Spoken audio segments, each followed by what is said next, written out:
maquette. Il y aura le temps. Ah oui, après je vois le temps.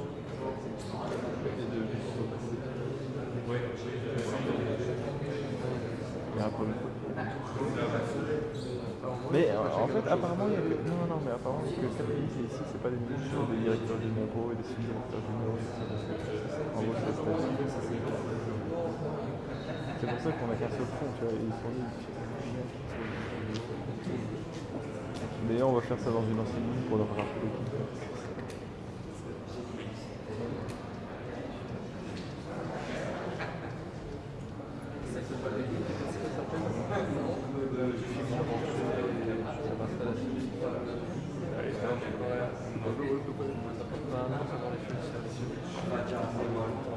La plénière. Ah, la plénière. Comment tu dis? La plénière. La plénière. C'est là où les gens vont se plaindre. Oui.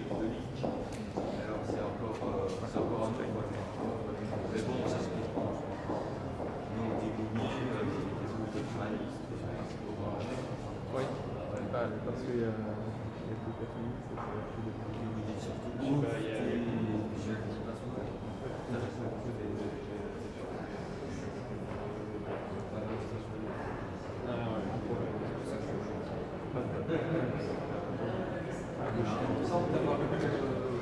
a plus catholiques, c'est plus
Good morning.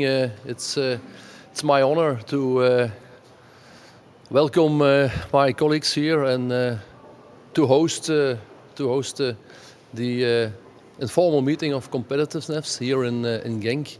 I welcome today our European colleagues responsible for industry and the internal market. Today our focus will be on the future of the European industry and the internal market. Both the industry and the internal market have come under increasing pressure in the recent years, and in response on that the European Union has already taken many steps to strengthen the resilience and the competitiveness of the European Union.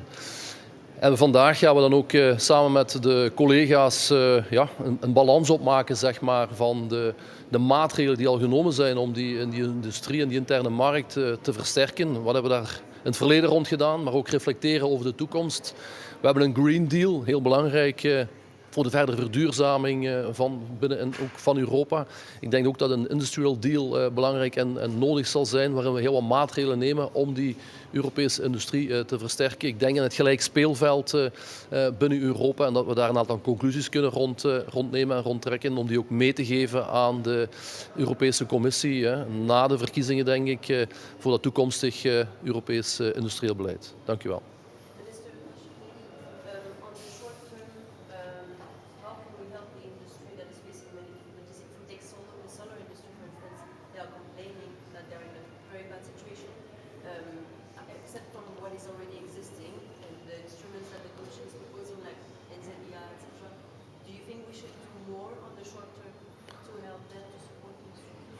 Yeah, in the short term, I think it's very important for us to stimulate the internal market and the SMEs. For us, from our point of view, Flanders in Europe, I think it's very important to support them. And we have yesterday a meeting with Mr. Letta, and I felt that he's also in his point of view, the supporting the SMEs is very important on that. Yeah. I think it's a very big challenge to support them on a financial base, and I have a lot of trust in the vision on that Mr. Letta have taken in his report, and yeah, I'm hopeful that the base in that report can be strengthened to the future on that. Yeah. Would you agree with an extension of? We're gonna.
So good morning, everyone.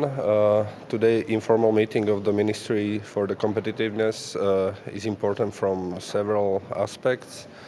First of all, we will have important informal discussion on the future of the industrial policy of the European Union, and I will be declaring that we should be very pragmatic in better linking the industrial priorities together with our climate goals and the energy policies. Our new policy should be shaped in a way that would respect the mainly geopolitical changes that have happened over the past years, and we need to make sure that we'll be able to deliver sustainable and affordable energy to our businesses. So this is very important, and it must also reflect, and we must all work together to build more strategic autonomy and reduce our dependencies. In the second part, we will be discussing about the rules of the state subsidies, and also the public finance in terms of the state aid and state aid rules. And here we would rely very much on the Commission that together we will ensure the level playing field for all member states. Thank you.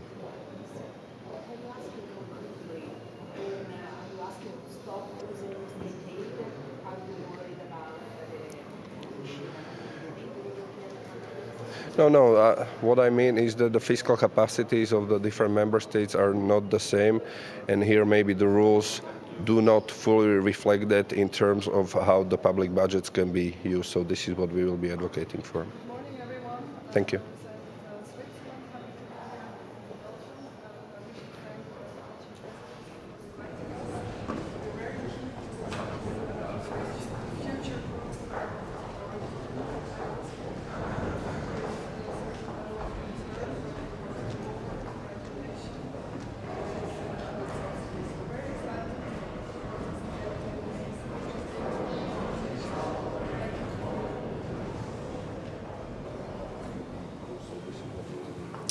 Good morning, everyone. I represent Switzerland. Happy to be here in Belgium, and I wish to thank the Belgian presidency for inviting us.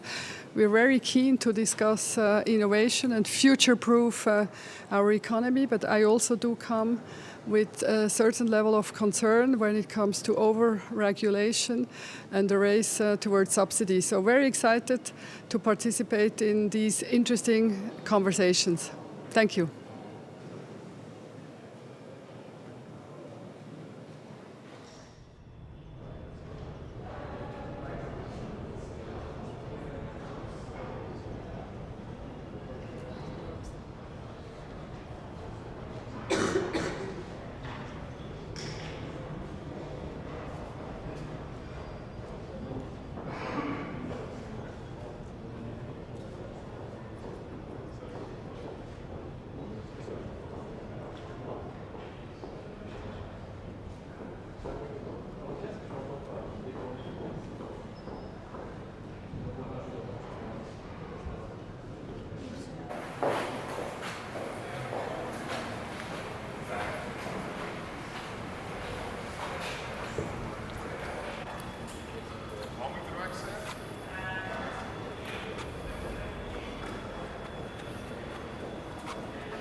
Good morning. I would like to express my gratitude for the presidency for having this very important discussion. I very much look forward into the part regarding the future of our single market, and because we live in time that is changing, and we are facing so many challenges, long forgotten challenges. There is war waging next to European Union's borders, Russian aggression on Ukraine, and we must be decisive on our decisions to future-proof our one of the most powerful tools, and that is the single market. But it's now then we must look at very even painful topics and be decisive for better future, for peace, for democracy. Thank you. Juris Miezēns, Parliamentary Secretary from the Ministry of Economy in Latvia.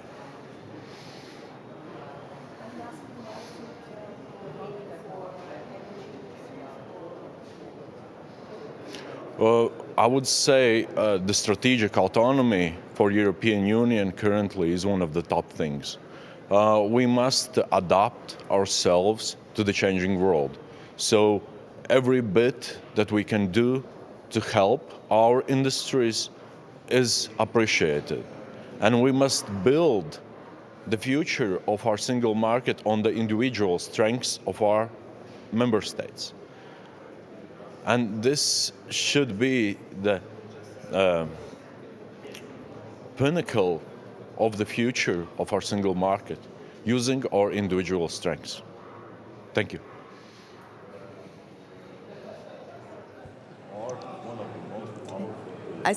I start now? Yeah. The delegation of Liechtenstein is very pleased to be invited at this important meeting.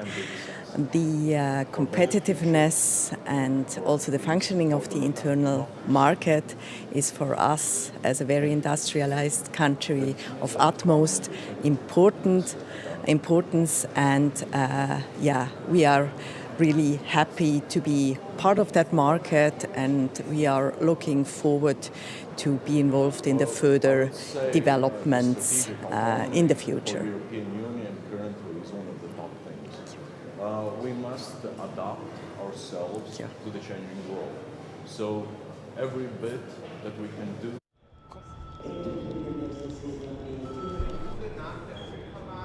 Genauso macht es auch der Rat und formuliert seine Erwartungen.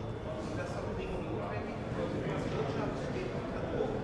Wir sehen, dass in anderen Teilen der Welt Investitionen in Zukunftstechnologien stattfinden, während wir bei uns Schwierigkeiten haben, diese anzuziehen. Und wir als Minister der Wirtschaft und Dieses Treffen der Wirtschaftsminister findet zu einer wirklich wichtigen Zeit statt. Wir sind noch dabei, die wichtigsten Gesetzgebungsakte dieser Legislaturperiode abzuschließen. Aber hier gehen jetzt die Diskussionen über die nächsten 5 Jahre weiter. Die Europäische Kommission bereitet sich vor auf die nächste Periode nach der Europawahl, und genauso macht es auch der Rat und formuliert seine Erwartungen. Und das ist auch dringend notwendig. Europas Wirtschaft steht unter Druck. Wir sehen, dass in anderen Teilen der Welt Investitionen in Zukunftstechnologien stattfinden, während wir bei uns Schwierigkeiten haben, diese anzuziehen. Und wir als Minister für Wirtschaft und Wettbewerbsfähigkeit sind dafür verantwortlich, die Rahmenbedingungen zu verstärken. Wir werden weiter vorschlagen, mit einer transformativen Angebotspolitik auf diese Situation zu reagieren. Europa muss absolut die Belastung durch Bürokratie abbauen, ohne dabei wichtige soziale Schutzstandards und ökologische Schutzstandards zu gefährden. Wir brauchen eine Stärkung des gemeinsamen Binnenmarktes für die Zukunftstechnologien, sowohl für die grünen als auch für die digitalen. Das heißt also gemeinsame Aufsichtsstrukturen, dafür zu sorgen, dass der Markt nicht mehr fragmentiert ist, sondern unsere Unternehmen mit Zukunftsinvestitionen sehr schnell einen Binnenmarkt von 500 Millionen Menschen auch erreichen können. Genauso geht es darum, gemeinsam mit Frankreich werden wir Vorschläge machen für die nächste Europäische Kommission. Daran arbeiten wir genauso wie an einem Entbürokratisierungspaket. Auch dazu arbeiten wir mit unseren französischen Freunden. Zu guter Letzt, die Europäische Kommission hat vor einigen Tagen wieder Zahlen veröffentlicht zu Beihilfeleistungen der unterschiedlichen Mitgliedstaaten im Zuge der Energiekrise. Und diese Daten sind irreführend. Sie werden immer wieder verwendet, um so zu tun, als wenn Deutschland mit großem Abstand der größte Beihilfegeber wäre, die den Binnenmarkt verfälschen. Das stimmt nicht, sondern diese Beihilfen kommen zum überwiegenden Teil aus nur 2 Firmen, die wir als Konsequenz des russischen Angriffskrieges stabilisieren mussten. Diese beiden Firmen sind verpflichtet, zu Marktkonditionen zu verkaufen. Sie können eben damit nicht den Binnenmarkt verfälschen.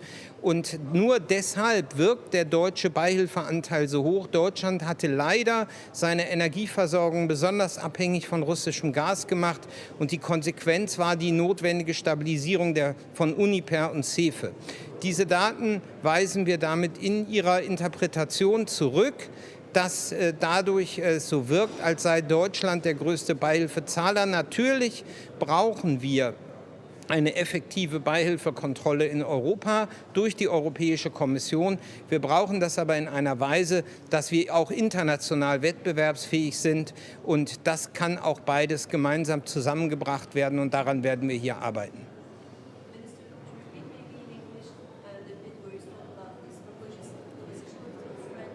Yes, yes, no problem, no problem, yes. So this meeting is crucial because we will be discussing the next 5 years in Europe, and the European Commission after the European election will also be shaped by the input of the member states. France and Germany will work together on proposals for the next 5 years. My minister, Robert Habeck, the Minister for Economy and Climate Protection, is working on common proposals with the French Minister Le Maire, and I'm hopeful that this will also be taken into account by the European leaders and in particular the European Commission, which at the moment is working on the first drafts of guidelines for the next 5 years to come.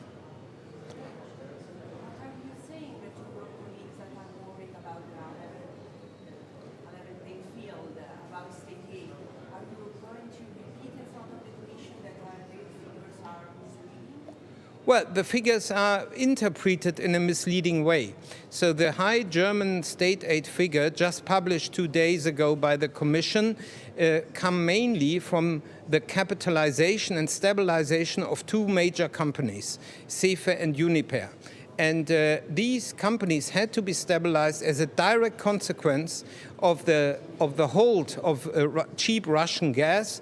And this means that basically these state aid figures of Germany, of which 55% come alone of 2 companies which have only been paid as a direct consequence of these Russian aggression, cannot be used in order to claim we are distorting the European market. Second, these companies are not working outside of Germany. They are providers of our energy infrastructure, which by nature are not a European competitive area. So therefore, one has to be very careful using these figures in order to claim Germany is distorting internal competition with state aid. Don't get me wrong, a common market needs strict state aid controls, and we have never been against this. But claiming that these figures, where you add up very different kind of state aid in order to make a big claim, Germany is outspending everybody else, is misleading. If you correct the figures and deduct these 2 stabilization measures, Germany is not a major spender compared to its GDP. And we will set this data straight. And I've told the Commissioner before, and we'll do it here again, and it would be much more healthy for the future debate of state aid controls in Europe to work with figures which can be interpreted more correctly. And lastly, I would like to say that this is so important because our state aid controls are needed, but they are too slow. Until we get a decision from the European Commission, China has already another innovation cycle. And like this, we cannot continue. This means we need strict state aid controls, but they have to be efficient and based on rational, well-interpreted data. Minister, on a different topic, today there is a vote on the due diligence directive. What's your take? Is your government probably, well, your countryman probably a state. What's your take? Well, it's well known that the German government is not together on this. According to our coalition treaty, we are forced to abstain. our House would have voted in favor. We believe this contributes to a level playing field because France, Germany and other countries, like many companies, have already due diligence regulation. And having one standard in Europe would mean to have fair competition based on one set of rules rather than bureaucratic company by company standards, which are more difficult to apply. Therefore, we would have voted in favor, but we are forced to abstain because of our internal government rules.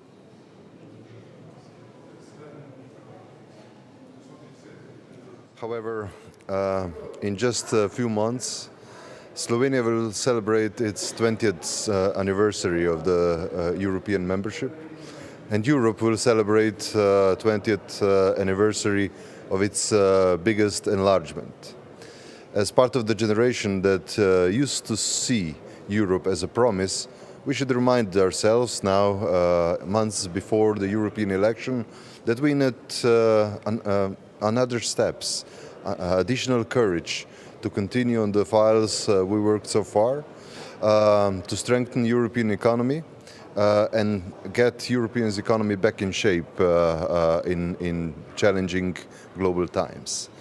However, we are now here in Genk, in the site of an old mine, where new solutions for renewables, breakthrough innovations are being discovered. And this is maybe a really good symbolic site for the historical decisions we are yet to adopt and decide on. However, as you see, some of the files are endangered. Due diligence directive, for example, and our recommendation would be let's preserve the courage needed to make a progress on these files. Let's make progress a rule, not allow a step back, push back on progressive agenda Europe has so far. If we want Europe to be promised also a lighthouse for other parts of the world, let's not forget that Europe is in best shape when she leads by example. Thank you very much.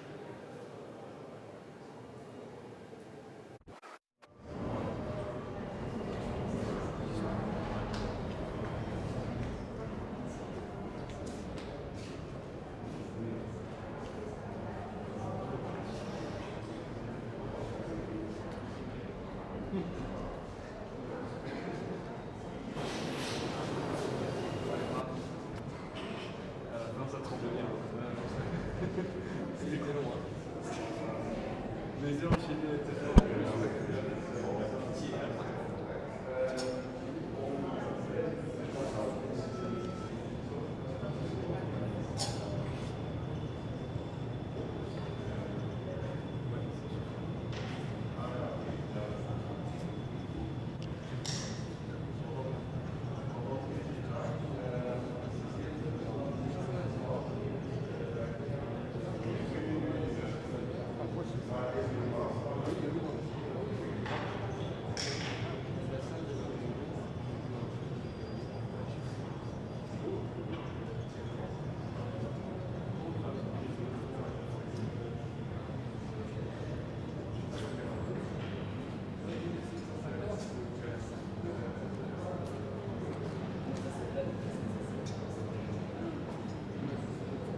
From Hungary, we will take a new proposal on the table of the European Union.